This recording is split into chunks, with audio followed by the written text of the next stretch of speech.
नमस्कार मेरे प्यारे दोस्तों, आप सभी का हमारे YouTube चैनल में स्वागत है। आज हम बात करते हैं कुछ बल से जुड़ी हुई। इससे पहले मैंने एक वीडियो में बात की थी कि बल क्या होता है। जैसे कि एक बल की बात करें तो बल हमें लगभग हर जगह जरूरत पड़ता है। जैसे कि दरवाजे को खोलना है तो भी बल लगाना पड़ता है, दरवाजे को बंद करना है तो भी बल लगाना पड़ता है, साइकिल चलाना है तो भी बल लगाना पड़ता है। तो इस प्रकार से हम देखते हैं कि लगभग हमें हर जगह बल की आवश्यकता पड़ती है। तो वहाँ पे मैंने ये भी बात किया था कि बल जो होता है उसमें 3 पॉइंट्स ज़्यादा जरूरी होते हैं। जैसे कि परिणाम, अर्थात हर एक बल हर एक कार्य को करने के लिए संभव नहीं है। जैसे कि मान लिया कोई अगर 10 किलो का बाट है तो उसको एक हर व्यक्ति नहीं उठा सकता। अर्थात अगर छोटा व्यक्ति है, अर्थात 5 से 6 साल का व्यक्ति बच्चा उसको नहीं उठा पाएगा, लेकिन वही 15 साल का बच्चा उसको उठा लेगा। तो इस प्रकार से मैंने देखा कि बल जो है किसी कार्य को करने के लिए एक उसका निश्चित परिणाम अर्थात मैग्नीट्यूड होना चाहिए। और मैंने बात की थी कि दिशा भी क्या है, बल किसी कार्य को करने के लिए दिशा की भी आवश्यकता पड़ती है। और मैंने बात की थी कि जो है टाइम भी हमें जरूरत पड़ता है किसी कार्य को करने के लिए। तो आज हम बात करेंगे कि बल और टाइम के बीच में क्या संबंध है, और इसके बहुत कुछ ऐसे एग्जाम्पल्स जो हमें दिखाई देते रहते हैं। तो उसी पे आज हम बात करते हैं कि उनका क्या मतलब होता है, कि वहाँ पे बल और समय का क्या संबंध होता है। जैसे कि अगर हम उदाहरण की बात करें, जैसे कि मान लिया कोई एक क्या है, ये प्लेयर है। ये प्लेयर जो होता है क्या कर रहा है, कोई गेंद इसकी तरफ आ रही है। तो ये गेंद जब आ रही तो ये इसको क्या करेगा, कैच करेगा। तो मैंने गेंद की 2 पोजीशन ले ली। अब यहाँ पे अगर बात किया जाए, जैसे ये गेंद क्या है, यहाँ पे इसका त्वरण क्या होगा, 0 नहीं होगा, क्योंकि भाई गति में है तो त्वरण भी 0 नहीं होगा। और इसका मास मान लेते हैं क्या है, m है। और यहाँ पे मान लेते हैं टाइम क्या है, ये t1 पे है। अब ये जो है टाइम t1 से ये मान लिया टाइम t2, अर्थात टाइम t बराबर 0 पे आ जाएगी। भाई जब इसके हाथ में होगी तो यहाँ पे इसका त्वरण क्या हो जाएगा, 0 हो जाएगा। और मास तो 0 हो ही नहीं सकता, जो गेंद पहले होगी वैसी गेंद बाद में रहेगी। तो यहाँ पे हम देख रहे हैं कि त्वरण क्या है, 0, अर्थात जब हम गेंद को पकड़ लेते हैं तो त्वरण हमें 0 हो जाता है। तो यहाँ पे अगर हम बात करें कि ये गेंद जब उसके हाथ में आती तो क्या अचानक रुक जाती होगी, नहीं, कुछ तो समय लगता होगा रुकने में। भाई गेंद जैसे ये जब मोशन में थी, अर्थात जब उसका त्वरण 0 नहीं था, तो जब वो गति में थी तो हाथ में आई है गेंद, तो क्या अचानक तो रुकी नहीं होगी, कुछ ना कुछ समय तो लगा ही होगा इस गेंद को इसके हाथ में रुकने के लिए। तो वह समय जो होता है बहुत निर्भर करता है कि कितने समय में ये गेंद जो है इसके हाथ में रुकी है। तो जैसे प्रारंभ में क्या था, इसका त्वरण 0 नहीं था और ये कुछ 0 हो जाता है। ये 0 जब होता है तो कुछ ना कुछ तो टाइम अर्थात समय तो लगेगा ही लगेगा। ये समय बहुत महत्व रखता है इस जो प्लेयर को गेंद इसके हाथ में जब आती है तो उसकी चोट से बचने के लिए। तो आपने देखा होगा कि प्लेयर क्या करते हैं, जब उसके हाथ में गेंद आती है तो वो कुछ हाथ को जो कुछ समय के लिए पीछे करते हैं। तो वहां पे क्या होता है कि ये समय 0 नहीं था, कुछ समय बढ़ा देते हैं। तो यहाँ पे समय को क्या करते हैं, ये जितना ही बढ़ा देते हैं उतना ही उनको चोट क्या है, कम लगती है। अब कुछ प्लेयर होते हैं जिनको ये नहीं पता होता है तो वो सीधे ऐसे गेंद रोक देते हैं और क्या होता है, उनको चोट लग जाती है। तो इस प्रकार से अगर कोई वस्तु आप कैच कर रहे हैं, पकड़ रहे हैं, तो अगर वस्तु पकड़ रहे हैं तो आप अगर टाइम को थोड़ा बढ़ा दें, जैसे ही हाथ में वस्तु आए थोड़ा पीछे की तरफ जाए, अर्थात एक्सेलरेशन जब 0 नहीं है उसको 0 होने के बीच में कुछ समय बढ़ा दें, तो आपको क्या है, चोट बहुत कम लगेगी। तो इस प्रकार से आप जो हर्ट बहुत कम होंगे, हर्ट मीन्स चोट, ठीक है। तो आपको क्या है, चोट कम लगेगी। अब एक यहाँ पे हम और एक उदाहरण की बात करते हैं। जैसे कि आपने देखा होगा कि कोई प्लेयर होता है जो, अर्थात जो धावक होता है जो दौड़ता है, एथलीट जिसे कहते हैं। तो ये एथलीट कोई है, इसको मान लिया पॉइंट ए पे पहुंचना है। तो ये जब पॉइंट ए पे पहुंचना होगा इसको, तो यहां से दौड़ना प्रारंभ करेगा तो पॉइंट ए पे पहुंचेगा। तो इसका मान लिया मास m है। तो यहाँ पे क्या ये त्वरण 0 होगा, इसका नहीं होगा, क्योंकि अगर यहाँ पे त्वरण 0 होगा तो इसका मतलब ये यहाँ पहुंचा ही नहीं है। तो यहाँ पे इसकी जो है अधिकतम क्या है, गति होगी, तो अर्थात त्वरण भी क्या होगा, अधिकतम होगा। अब यहाँ पे जब पहुंच गया तो अब इसको दौड़ने की तो आवश्यकता है नहीं, तो ये रुकने की कोशिश करेगा। लेकिन क्या यहाँ पे पहुंचते ही यहीं पे रुक जाता है, नहीं रुकता है। आपने देखा होगा, आप कर भी सकते हैं, कोई एक पॉइंट ले लीजिए और यहाँ से दौड़ना प्रारंभ करिए। जैसे इस पॉइंट पे पहुंच जाइए, अब वहीं पे आप रुकने की कोशिश करना, नहीं रुक पाएंगे, आप कुछ आगे बढ़ जाते हैं। तो जैसे कि मान लिया कि आप जो है पॉइंट बी तक पहुंच जाते हैं, तो यहाँ पे इसका त्वरण क्या था, 0 नहीं था, और पॉइंट बी पे इसका क्या होता है, त्वरण 0 हो जाता है। तो यहाँ से यहाँ तक जाने में कुछ तो समय आपको लगा है, अर्थात जब त्वरण 0 नहीं है, त्वरण 0 हो गया, तो आप जितना ही समय थोड़ा बढ़ा देंगे, अर्थात आप समय अगर टाइम को क्या करते हैं, बढ़ा देते हैं, तो आपको जो है चोट क्या है, बहुत कम लगेगी। तो ये चीजें हम देखते रहते हैं, इस प्रकार के उदाहरण। तो आज हम बात करेंगे कि इनका उदाहरण का क्या मतलब है मैथमेटिकल। उससे पहले एक हम और एग्जाम्पल की बात कर लेते हैं। जैसे कि आपने देखा होगा कि काफी जगह जो है हमें क्या है, दरवाजे या दीवार में क्या है, कपड़े टांगने के लिए या कुछ भी टांगने के लिए जो है कीलें लगानी पड़ती हैं। तो कील, ये मान लिया क्या हमारी पहले दीवार है, यहाँ पे इस दीवार में आप क्या चाहते हैं, यहाँ पे एक कोई कील लगाना चाहते हैं। तो ये मान लिया हमारे पास क्या है, एक कोई कील है, और कील में आपने देखा होगा कि इसमें क्या होती है, नोकदार कील होती है। अब यहाँ पे आप अगर हथौड़े को धीमा से बिल्कुल मारते हैं, अर्थात यहाँ पे आप क्या करते हैं, इस पे जो है एक हथौड़े से मारते हैं, और ये हथौड़ा बहुत धीमे से अगर आप मारेंगे आप, तो ये कील देखेंगे आसानी से इस दीवार के अंदर नहीं जाती है। लेकिन आप हथौड़े को बहुत तेजी से मारें और बहुत समय जो है उसके बीच में कम हो, अर्थात लगभग 1 सेकंड के अंदर ही इसको जो हथौड़े को इस कील के ऊपर मार दीजिए, तो इससे क्या होगा, ये कील आसानी से दीवार के अंदर चली जाती है। यहाँ पे क्या हम देख रहे हैं कि समय, टाइम को हम क्या कर रहे हैं, बहुत ही घटा दे रहे हैं। समय को जब हम घटा दे रहे हैं तो हमारा कार्य जो है वो क्या हो जा रहा है, बहुत आसानी से हो जा रहा है, अर्थात ये कील जो इसके अंदर आसानी से बढ़ जा रही। तो हमने देखा कि यहाँ पे ये कुछ एक एग्जाम्पल है, एक ये हमारा दूसरा एग्जाम्पल है, और ये हमारा जो है तीसरा एग्जाम्पल है। पहले और दूसरे एग्जाम्पल में अगर बात करें तो दोनों में क्या, हम समय को बढ़ा दे रहे हैं। अगर समय को बढ़ा देंगे तो हमें चोट बहुत कम लगेगी, लेकिन यहाँ पे अगर देखा जाए तो हम समय को क्या है, घटा दे रहे हैं, तो आसानी से कील क्या है, दीवार के अंदर चली जाती है। तो आप जो इस प्रकार के उदाहरण आप काफी देखे भी होंगे, और आप चाहें तो इनको आसानी से घर पे करके भी देख सकते हैं।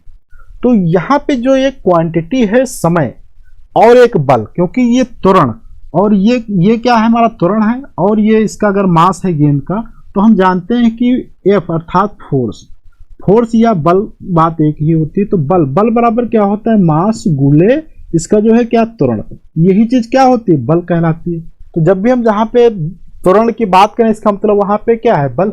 जैसे यहाँ पे त्वरण 0 अर्थात बल 0, यहाँ पे त्वरण नहीं 0 अर्थात बल नहीं 0 है। तो यहाँ पे हम देख रहे हैं कि बल और समय में एक क्या है, संबंध है, तो उसको क्या कहा जाता है, इंपल्स कहा जाता है। ये इंपल्स बराबर क्या होता है, हमारा बल जो है F और टाइम। बल और टाइम के बीच में एक संबंध है, जितना हम अगर समय बढ़ा देते हैं उतना ही बल क्या होता है, घट जाता है। अगर बल को बढ़ा देंगे तो समय घट जाता है। इसको अभी हम देखते हैं गणितीय रूप में इसका क्या मतलब होता है। जैसे कि ये मैंने सब फिजिकल देखे एग्जाम्पल, तो यहाँ पे तो समझ में आ रहा है, हाँ अगर हम समय बढ़ा देंगे तो चोट कम लगती है। एक्चुअल में ऐसा आपने किया होगा या करते हुए व्यक्तियों को देखा भी होगा।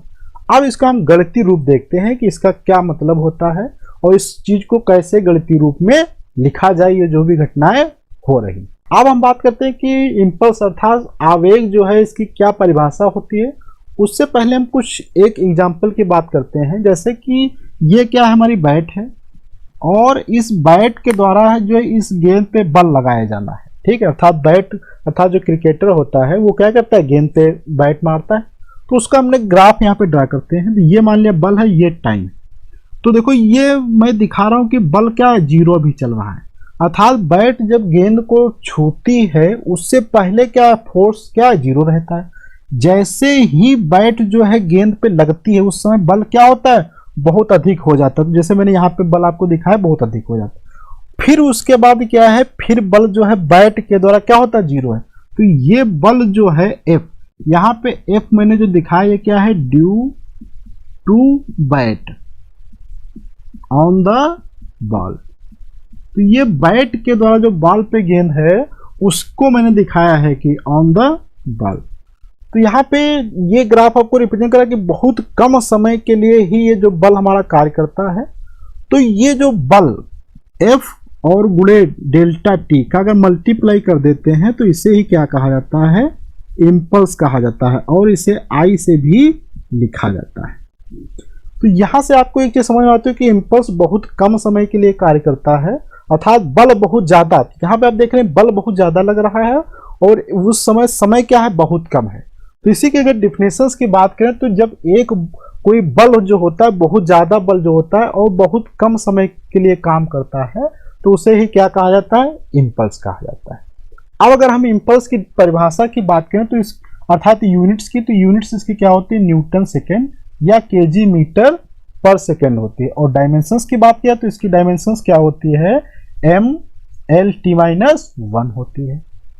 और अगर हम मैथमेटिकल की बात करें, मैथमेटिकल में क्या होता है, तो उससे पहले अगर और एक बात करें कि इम्पल्स जो होता है हमारा क्या होता है, बल को मेजर करता है टोटल इफेक्ट, अर्थात बल के कारण कितना टोटल इफेक्ट हुआ। तो ये आप देख रहे होंगे कि टोटल इफेक्ट यहाँ पे कितना है, तो F इंटू डी टी, यही चीज हमारी क्या है, इम्पल्स कहलाती है। तो अर्थात बल का इफेक्ट जो है, टोटल इफेक्ट हुआ कितने समय था, टी में कितना इसने कार्य किया है, वह चीज ही हमारी क्या होती है, इम्पल्स कहलाती है। तो और अगर बात किया जाए तो इम्पल्स जो होता है वह एरिया अंडर द कर्व होता है। कौन सा कर्व, अगर हम फोर्स और टाइम के बीच में ड्रा करें, जैसे कि मैंने यहाँ पे आपको एक मैंने ग्राफ ड्रा किया, ये बल है हमारा और ये क्या है, समय है टी। तो यहाँ पे ये जो एरिया बन रही है, इस एरिया को ही क्या कहा जाता है, इम्पल्स कहा जाता है। और इस एरिया का मान निकालेंगे तो क्या होगा, 1/2 गुणे बेस गुणे हाइट होगा। बेस ये नीचे पार्ट, ये हाइट, तो क्या हो जाएगा, बेस जो है हमारा कितना दिया गया है, टी दिया गया है, और हाइट कितनी दी गई है, एफ दी गई। तो अर्थात यहाँ से आई बराबर आ जाता है 1/2 एफ इंटू टी निकल के आ जाता है। अब हम बात करें कि इम्पल्स को कैसे कैलकुलेट किया जाएगा, अर्थात कैसे हम उसकी गणना करेंगे। कि मान लिया कोई जो समय, जैसे यही सेम मैंने अभी जैसे एग्जांपल लिया था, जैसे कि ये मान लिया क्या है, हमारी बैट है, और यहाँ पे क्या है, ये मान लिया गेंद है। तो ये जब गेंद बैट से छूने से पहले मान लिया टाइम t1 था, तो जैसे ही ये बैट जो है गेंद को टच करती, वहां पे मान लिया टाइम t2 है। तो ये जो इनके बीच में था, छूते समय था, टच करते समय जब बैट हमारी गेंद को टच करती है तो कितना बल लगता है, तो उस बल को हम क्या कहते हैं, एवरेज बल कह सकते हैं। तो उससे पहले अगर हम बात करें कि यहाँ से यहाँ तक जो बल हमारा लगा होगा F, तो इस बल को इतने समय में कितना लगा है, तो उसको कैसे कैलकुलेट करेंगे, वही चीज हमारी क्या कहलाती है, इम्पल्स कहलाती है, I। तो I बराबर होता है, इंटीग्रेट करेंगे टाइम t1 से t2, F जितना बल ये हमारा है, किसके कारण, बैट के कारण, और कितना समय डेल, उसको t के रिस्पेक्ट में क्या करेंगे, इंटीग्रेट कर देंगे। तो t1 से t2 F into D T आ जाएगा।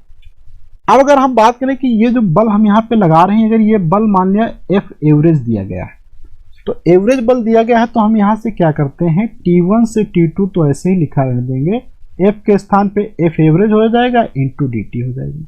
यहाँ पे F एवरेज को अगर हम बाहर निकाल देते हैं तो t1 t2 इंटू क्या हो जाएगा, dt हो जाएगा। अर्थात यहाँ से क्या हो जाएगा, F एवरेज यहाँ पे क्या हो जाएगा, t1 से t2 हो जाएगा। तो यहाँ पे ये जब सॉल्व करेंगे तो आ जाएगा F एवरेज इंटू dt। ये किसके बराबर आ जाता है, इम्पल्स के बराबर आ जाता है। और हम जानते हैं कि न्यूटन्स का जो हमारा सेकेंड लॉ होता है, वो क्या कहता है कि न्यूटन सेकेंड लॉ की जो है F बराबर क्या होता है, dp बाई dt होता है। तो यहां से अगर हम बात करें कि dp बराबर क्या हो जाएगा, F इंटू dt हो जाएगा। यहाँ पे हम क्या करते हैं, इंटीग्रेट कर देते हैं। इंटीग्रेट करेंगे बोथ साइड में क्या होगा, dp is equal to F into dt हो जाएगा। तो इंटीग्रेट करेंगे तो ये P1 से P2 और T1 से T2 था। जब टाइम हमारा T1 होगा तो मोमेंटम क्या होगा, P1 होगा। जब टाइम T2 होगा तो हमारा मोमेंटम कितना होगा, P2 होगा। तो यहाँ से इसको हम अगर सॉल्व करेंगे तो क्या आ जाएगा, P2 माइनस P1 बराबर, इधर का क्या है, ये हमारा इम्पल्स रिप्रेजेंट कर रहा I। ये चीज क्या है, इम्पल्स, यहाँ से देख सकते हैं। तो अर्थात I इज इक्वल टू क्या आ जाता है, dp आ जाता है। तो इस प्रकार से हम ये भी कह सकते हैं कि rate of change of momentum is also called as impulse. अर्थात जो हमारी रेट होगी चेंज किसकी, अर्थात जो चेंज इन मोमेंटम, यहां से हम कह सकते हैं कि चेंज इन मोमेंटम जो भी होगा वह हमारे किसके बराबर होगा, इम्पल्स के बराबर होगा। तो अभी मैंने देखा कि यहाँ पे इम्पल्स के क्या मैथमेटिकल फॉर्म होते हैं और उनका क्या जो है जनरल उदाहरण है और वहाँ पे किस प्रकार से यूज किया जाता है। तो जैसे कि यहाँ पे मैं बात कर रहा था, तो यहाँ पे ही सेम यही, तो यहाँ पे देखो इम्पल्स आई बराबर क्या होता है, एफ इंटू डी टी। अब देखो यहाँ से ये गेंद पे अगर बल अर्थात ये टाइम डेल्टा टी को अगर बहुत क्या कर दें, हम कम कर देंगे तो बल हमारा क्या बहुत ज्यादा बढ़ जाएगा। इसीलिए आप जितनी ही तेजी से बैट मारेंगे गेंद पे उतनी ही आपकी गेंद तेज जाएगी, क्योंकि कारण है कि टाइम आपका बहुत कम हो जाएगा तो बल आपका वहां पे बहुत ज्यादा हो जाएगा। अगर आप बल को बहुत ज्यादा बढ़ा दें, टाइम को क्या है बहुत कम कर दें, अर्थात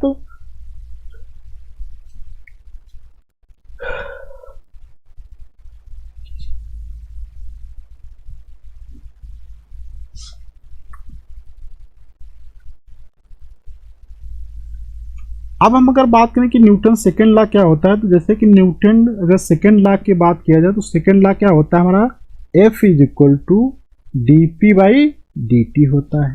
तो यहां से हम क्या कर सकते हैं, F इंटू डी टी बराबर क्या लिख सकते हैं, डी पी लिख सकते हैं। और अब इसको अगर हम इंटीग्रेट कर दें इस टाइप से, तो टाइम जब t1 होगा हमारा तो मोमेंटम क्या होगा, p1 होगा।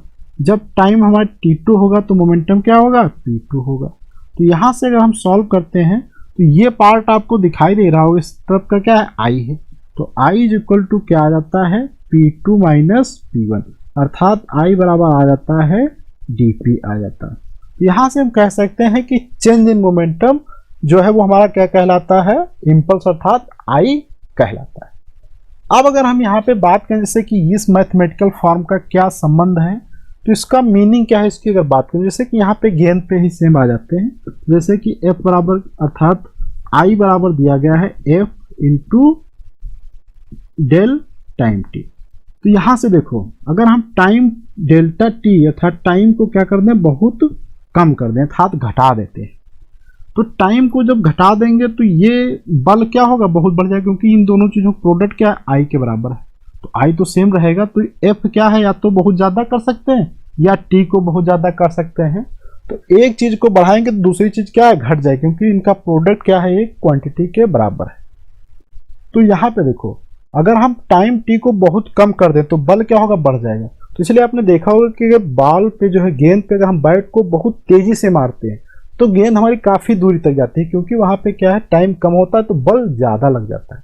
यहीं पे अगर आप बैट कभी गेंद बिल्कुल धीमे से मारना, तो वहां पे आप क्या कर रहे हैं कि टाइम टी को जो है बहुत ज्यादा बढ़ा दे रहे हैं, तो आपका बल वहां पे क्या हो जाएगा, फिर बहुत कम घट जाएगा। अगर टाइम टी को घटा रहे हैं तो आपका बल क्या है, बढ़ जाएगा।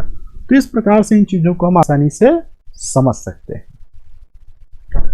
तो आज के वीडियो में इतना रखते हैं, अगले वीडियो मिलेंगे, वहां पे कुछ और क्वेश्चंस करेंगे और कुछ विज्ञान के फैक्ट्स पढ़ेंगे। तो जब तक के लिए धन्यवाद। जय हिंद, जय भारत।